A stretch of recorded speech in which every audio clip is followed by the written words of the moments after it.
Hey ghoulies, and welcome to another episode of From Makeup to Mayhem, where this month we are talking about Vampires of El Norte.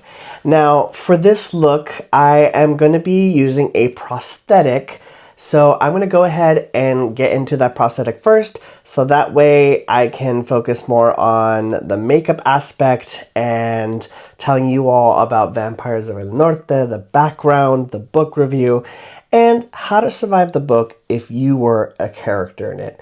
So I'm going to go ahead and record myself putting on the prosthetic, but I'm going to do a voiceover and you all know how that works. So let's get into it.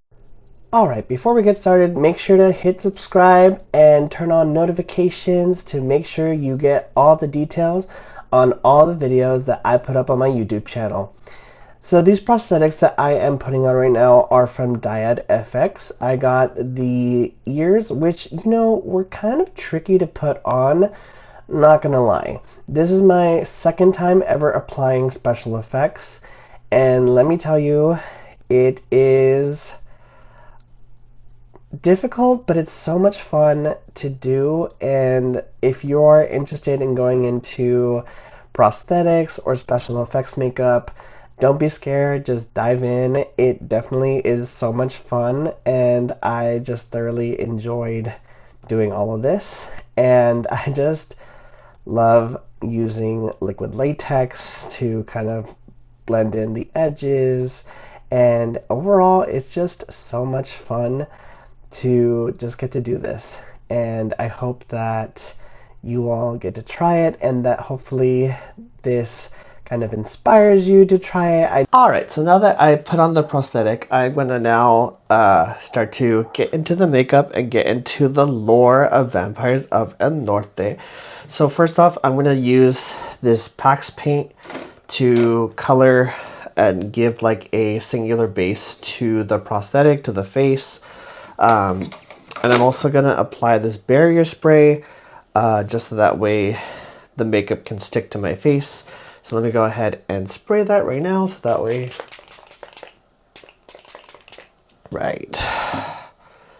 So, Vampires of El Norte takes place, well, it starts off with actually just the Americans taking over Texas. And we all know, if you don't know that history, in about the 1830s, Mexico took over Texas, and they claimed it as a state for their own. So that is kind of where the story begins. It kind of has like a prelude, and that is where the story starts. And, this whole idea of manifest destiny. If you're unaware of manifest destiny was the idea that James K. Polk thought of, that America needs to expand and it needs to grow and be able to move on to the West, because that's where they had their eyes set on. They had their eyes set on everything in the West because of gold, because of the vast land that was there, and because of the richness of the land. Whenever I taught U.S. history, I always called it westward invasion instead of westward expansion, because that's what it was. It wasn't expanding into anything. It was invading land that was owned by Mexico, that used to be owned by Spain. And so that's why I would always teach my kids, like, no, it was called what I called it westward invasion.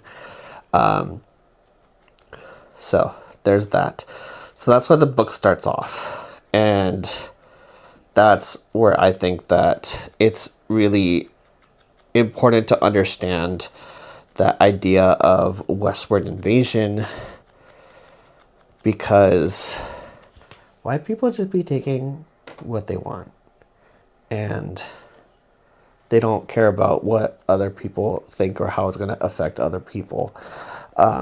So that's what I call it. And I like to use that different language because that's what it actually was.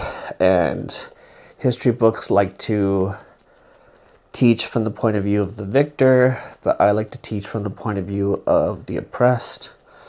So that is why I titled certain things differently. Also, so then the book also fast forwards into the 1840s, where then we are set into the world of the Mexican-American War, which is what U.S. history books call it, but I like to call it the American invasion of Mexico. So this is the first time that I'm actually putting on like a prosthetic by myself. The last time I put on a prosthetic, I had help from my bestie, Alexis, who, shout out to her, she just became a doctor. Woo! Yeah, so she is joining the ranks of us who are doctors and Latina people.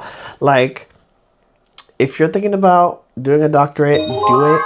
Especially if you're a minority. We need more minorities in higher education. We need more minorities as doctors, as masters, as everything, especially during these troubling times.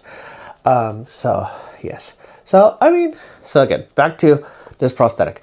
Definitely feel like it did an okay job. I mean, for it being my first time doing a prosthetic on my own, it's not too bad. Not too bad. And it kind of blends into my skin. So, hopefully, we're Gucci. And I'm trying to, like, get in any spaces that are not colored in. All right. So, Invasion of Mexico by the Americans. Back to that little side quest.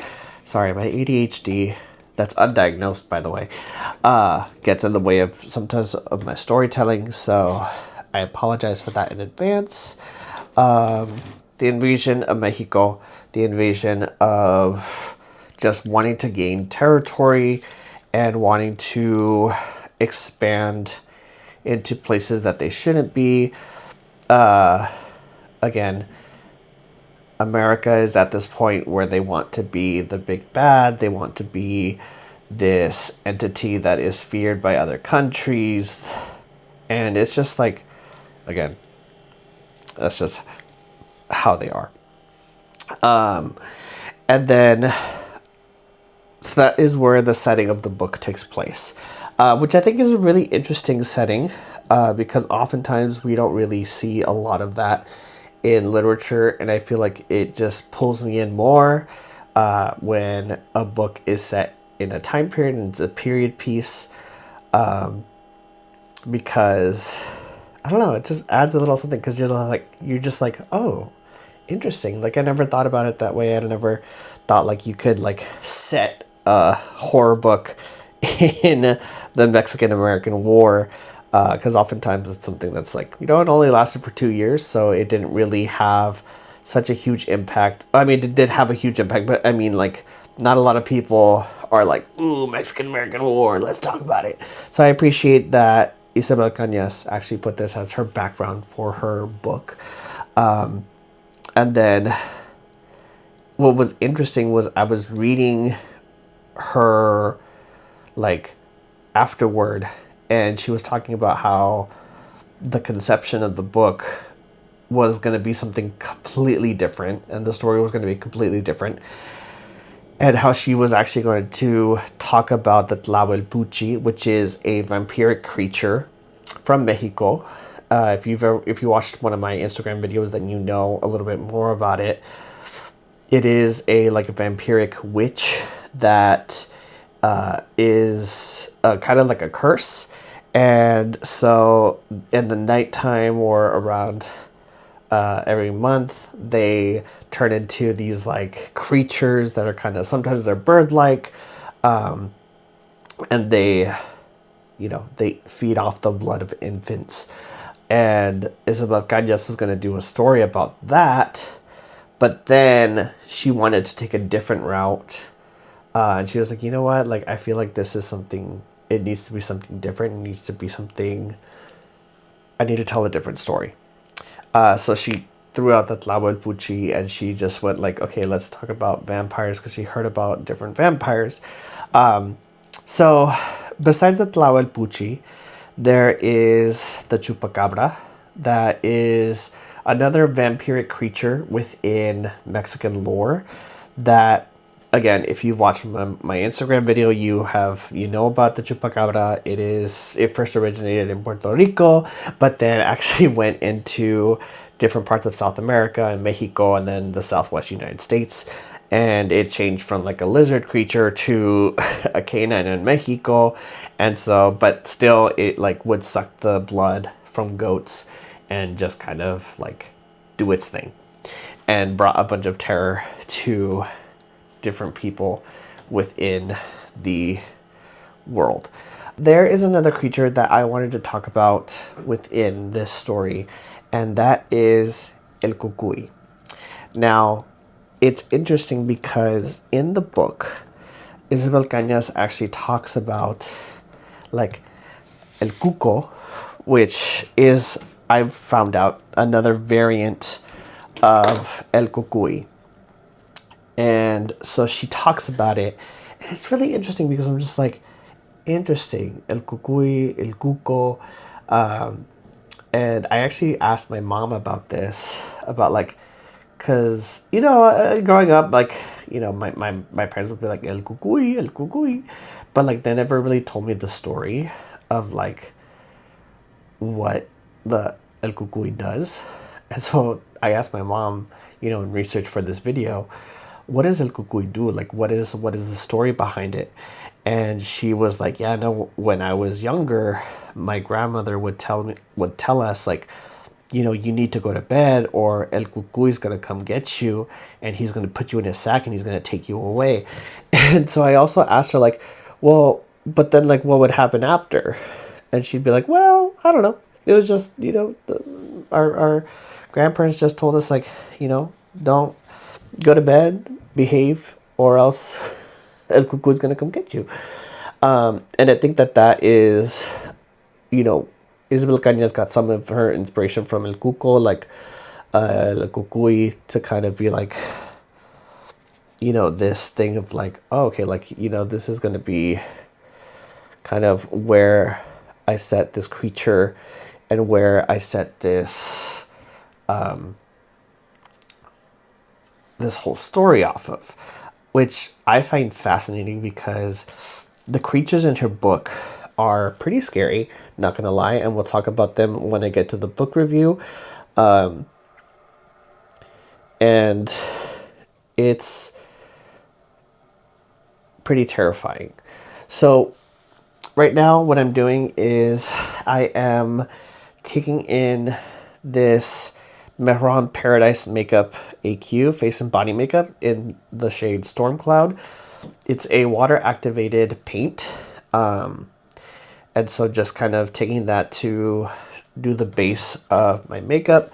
So this part does take a while. So what I'm going to do is I'm going to finish the gray. I'll come back and we will start to talk about the book review. All right, see you in a few. Bye. All right, and we are back. So my face is done. It is good to go. So what I'm going to do now is I'm going to go in with another water-based color, and it's going to be black, and I'm going to be using a makeup sponge to, well, actually like a sea sponge to actually give my face a little bit of texture. But I'm going to go ahead and get started by going into the review of the book Vampires of El Norte by Isabel Cañas. So if you read the book like you're supposed to, then you fell in love with it. Hopefully you fell in love with it as much as I fell in love with it. I think that it is such a fantastical book, and I think it brings about a lot of themes that can definitely be relatable to a lot of people. And the first theme that I want to talk about is this idea of star-crossed lovers. So the story is about Nestor and Nena, who are both star-crossed lovers that are go through a lot of issues throughout the course of the whole book. And Nena specifically, she is the daughter of a wealthy ranchero, so she has a lot of expectations on her to kind of be like this, like, marry into a rich family. What's interesting about her is that she doesn't want any of that.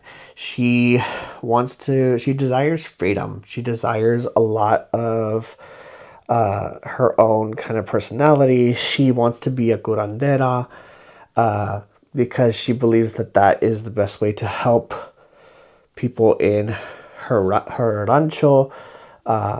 And she doesn't want to marry anyone, and she wants to be her own person. But of course, her family's like, no, like, you can't do that. So we get a lot of this throughout the whole book where she's kind of fighting with her father. She's fighting with her mother on her identity and who she is and isn't allowed to love and all this other stuff. And we get a lot of, this feeling that, like, she's like, I don't want to be held up to society standards. Which is, go her. Like, honestly, like, that's freaking awesome. And I like that that's what I loved about her character. And, she wants to be her own person. She wants to be a curandera. She doesn't want to follow in the footsteps of, she doesn't want to be a stay-at-home wife. She wants to be where the action is. And when they find out that they need to go to war, to Matamoros, she's like, wait, you should take me, and I can be your curandera. Like, this is the time where I can show off my skills and, like, show you that I am worth staying in the rancho, and you don't have to send me off to some other place. Her surprise ends up working in the end. But there are a lot of things that go on in her world that just cause a lot of issues. So one of the things is Nestor. Now, Nestor, he is a vaquero. He's the son of a vaquero, and he loves Nena so much. And he kind of sees her as, like, home in a way. Like, whenever he's with her, like, he kind of like that is, like, Nena is home to him. And the thing is, vaqueros and people of the rancho, like the daughters of the rancho, shouldn't be mixing.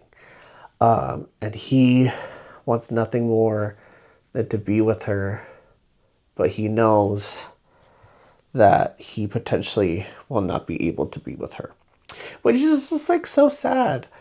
Because when you think about it, it's like, damn, like, y'all should be able to love who you want to love.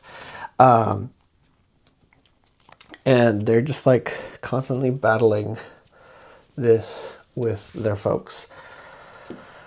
And so when they're 13, they have this idea that they're going to go and try and find silver in a lost, abandoned mine, that because they heard about this Spanish count who had left silver and buried it, and they're like, oh my god, like, that would be great for the rancho. And then, like, Nestor's probably like, oh my god, that'd be great because I want to have my own rancho one day, and, like, that would be perfect for me to have, like, those, like, that money, because I want to be able to, like, have my own rancho and be my own boss and not be at the mercy of, anyone, right?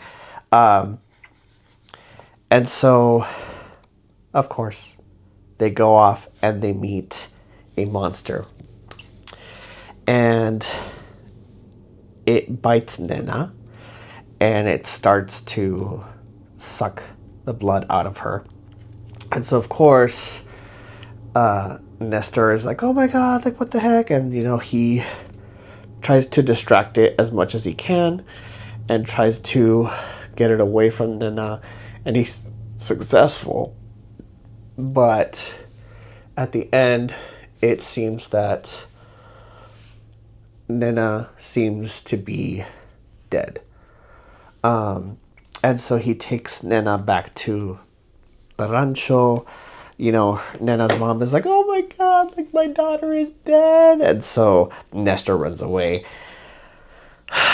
which is sad because he thinks that he has lost the love of his life, only to find out like years later that she's actually alive, which makes for this interesting story of, you know, Nestor having to deal with, you know, seeing Nana again after all these years and him thinking that she was dead.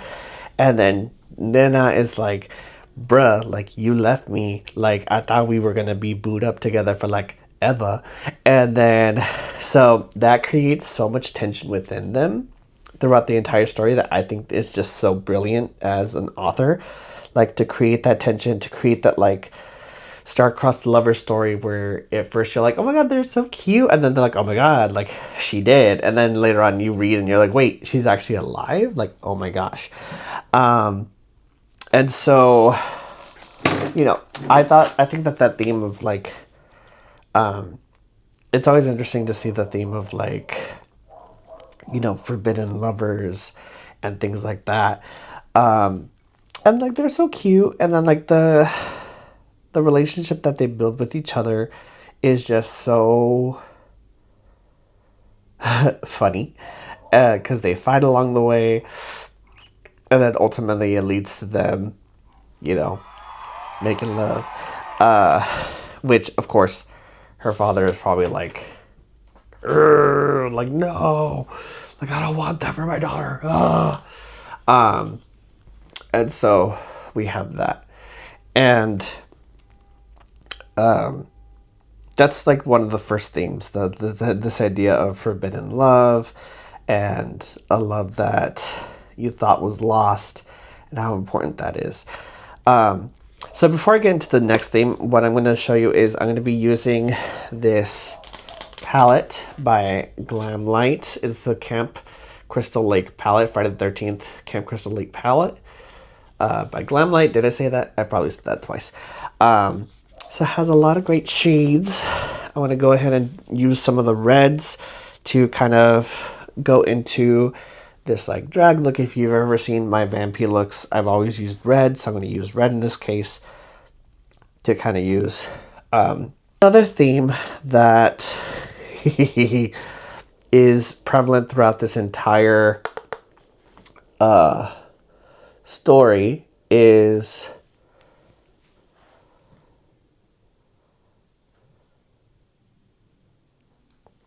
I just had a brain fart. Not going to go in the red yet. What I'm going to do is I'm going to go ahead and use this little guy. So what we find is this idea that this story of white people, Americans, Anglos, as monsters, people as monsters, which I always find interesting when,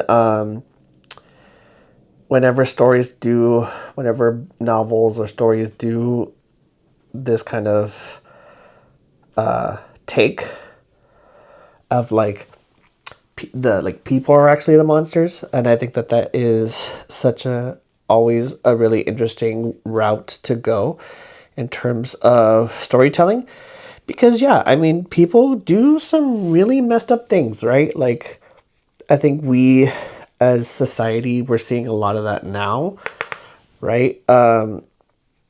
Where people are doing some really messed up stuff, and it's just like, you know, sad days. So the way that we see people as monsters in this book is, yeah, of course we have like the creatures that are in the book, and of course like they're they're out for blood, right? But what we find out is that the Americans are actually the ones in control of the monsters. They have them, these creatures, they've actually captured them, and they trained them to be able to attack people in pueblos and ranchos, to be able to make these places vulnerable for attack and easier to be able to take over.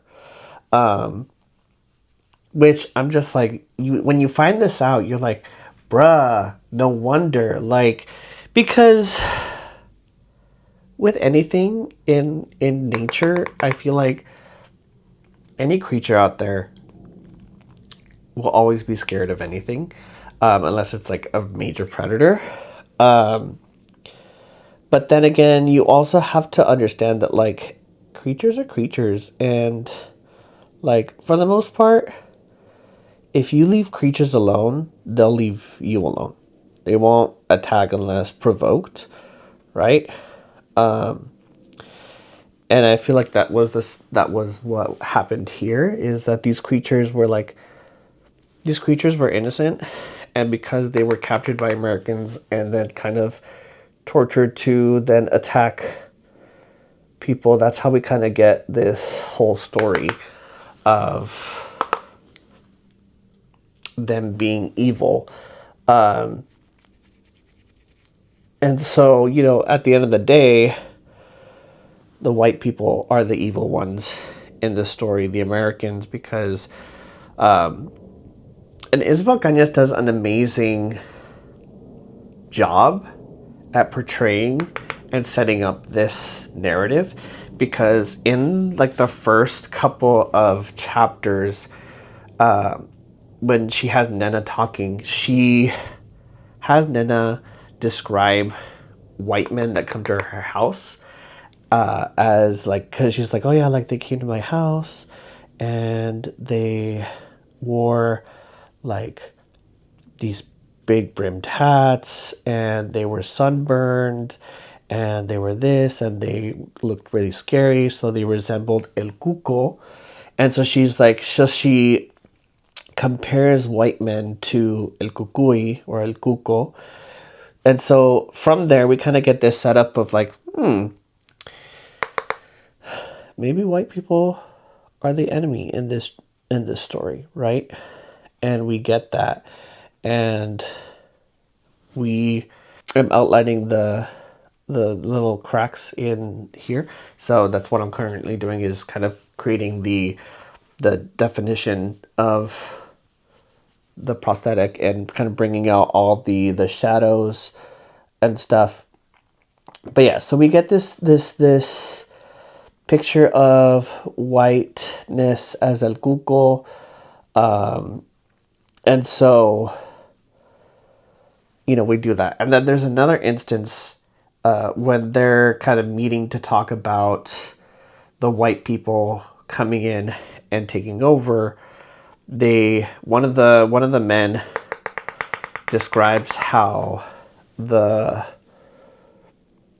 Anglos are vampiros, and they suck the land dry of its people, which we get another instance of comparisons to Anglos as monsters, right? Which, props to Isabel Cañas, because that's really cool, because then ultimately when we get the reveal of like, yeah, they were using these creatures the entire time to get what they want, and you're like, these Anglos, man. And so all of that ties in, and you're just like, bruh. And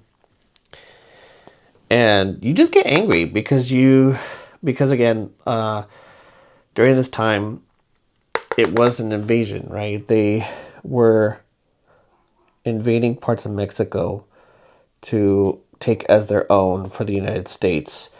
They didn't belong in those areas. And historically, there was ordinances and proclamations to say that they could not move out west, but they didn't listen to those. But what's interesting about the book is that later on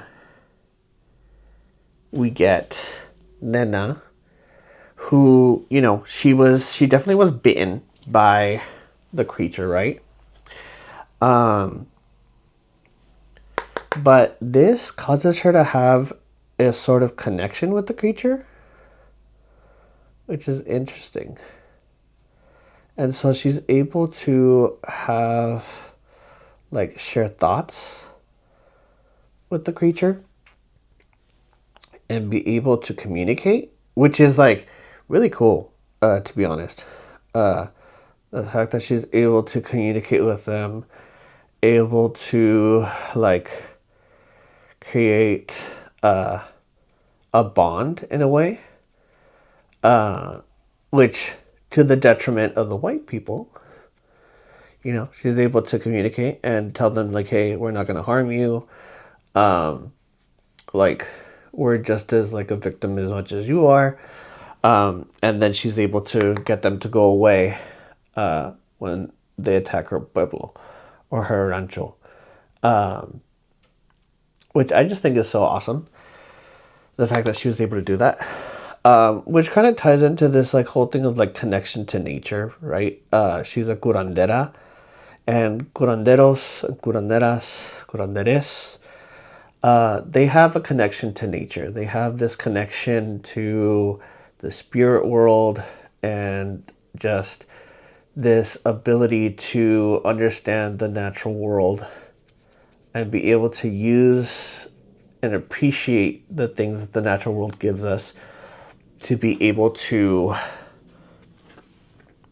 help people heal and help people, in their time of need.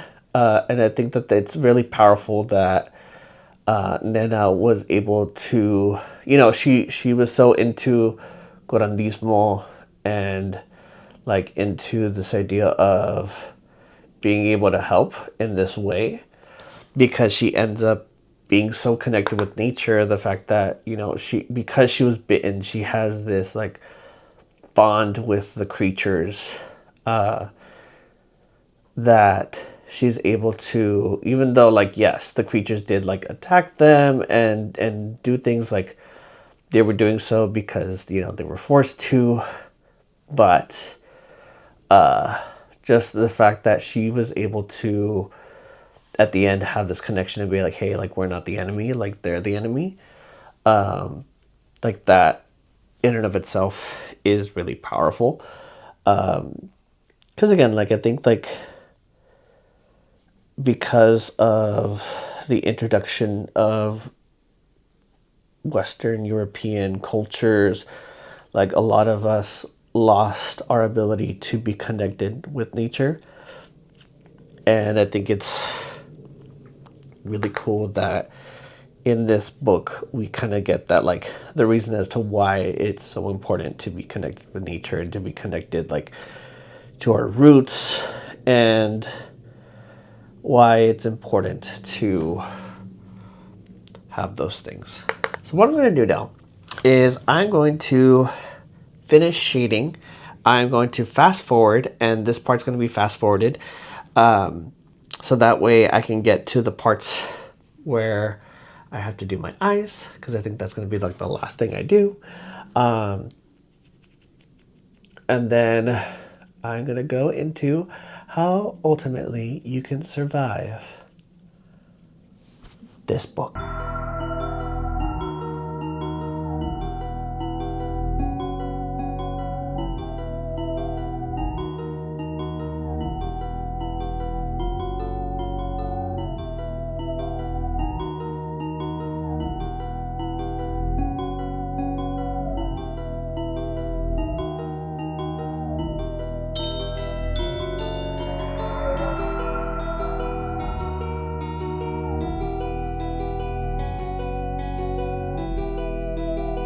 All right, so now I am working on my eyes. I'm trying to do my drag eye, but with this makeup. So we're gonna see how that's gonna look. So we are going to go ahead and do that. And I'm gonna talk to you all about how then do you survive this book. Now, the first thing is if you have knowledge of how to be a curandera or curanderismo, then you are at a great advantage in this book because knowing proper remedies of how to fix things and how to make things, work for you will definitely be of help to you in this novel. So just like Nena, you will be able to survive and be able to help people survive when they need you the most. So definitely having a working knowledge of curanderismo will be especially beneficial to you in this book. Time to do drag monster makeup is definitely harder than I thought it would be, but we're gonna try. We're gonna do this. We're going to do this. And then again, knowing how to shoot a gun, knowing how to do anything with a gun can help you a lot. Knowing how to ride a horse, because again, they go into the Battle of Matamoros, and definitely if you know how to ride a horse, you will be able to get out of that in a pinch. So that definitely can help you for sure. And then what's another tip for you? Listen to your elders. If they tell you that a Cucuy is coming, listen to them, y'all. Like, listen to your elders, listen to the people that tell you the stories, because listen, there is truth behind all of that. Don't think that there isn't any truth. There is. And then, yeah, I mean, honestly, that's the biggest thing. Connect with nature, y'all. That's another big thing, is like, if you're not connected to nature, then like, how are you going to survive in nature? And know your basic skills of how to survive in nature. Because if you get caught up, you don't know how to survive, it's going to be the end for you, y'all. It's going to be the end. I don't make up the rules. And finally, the last thing, always have a machete. If you do not have a machete, then girl, it's done. It's over. Like, and I'm saying this because in the story, in the book, they use a machete to be able to behead the creature when they're being attacked by it. So, even though the creatures are innocent, and I believe that full-heartedly, they're innocent. All creatures are innocent until provoked. But they're able to kind of get the creature by beheading it with a machete. So again, carry a machete. You never know when it's going to come in handy. So those are my tips on how to survive this look. I mean, this book. And honestly, that's how you get through it.